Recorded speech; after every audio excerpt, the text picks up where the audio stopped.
কি রে মা, এ তুই কাকে সঙ্গে করে নিয়ে আসছিস? এই ছেলেটা নদীর ধারে হাত পা বাঁধা অবস্থায় পড়েছিল। আমি ছুটে গিয়ে দেখি ও বেঁচে আছে, কিন্তু কিছুই বলতে পারছি না, তাই আমি ওকে সঙ্গে করে নিয়ে আসলাম। চেনা নাই জানা নাই আর সঙ্গে করে নিয়ে চলে আসলি? আলিয়া, তুমি থামো তো। ছেলেটাকে যদি সঙ্গে করে না নিয়ে আসতো তাহলে তো মারা যেত।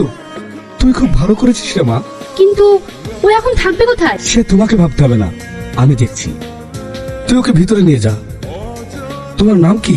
তোমার বাড়ি কোথায়? এ তো কিছুই বলতে পারছে না। আর সালু ডাক্তারকে ফোন করেছিলাম, সেও তো এলো না।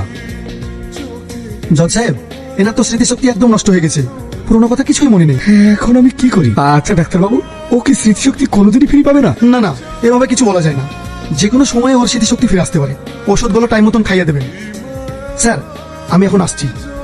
এটা কোথায়? আমি এখানে কি করে এলাম? সে অনেক কথা, তোমাকে আমি সব পরে বলবো। আচ্ছা, ও এখন কোথায় থাকবে, কি করবে? ও আমাদের এখানেই থাক। ভোরকে স্কুল থেকে নিয়ে আসা যাওয়ার জন্য একটা লোকের প্রয়োজন, সেটা না হয় এই ছেলেটাই করবে। কথাটা তুমি মন্দ বলনি আব্বু, তাই ভালো হবে।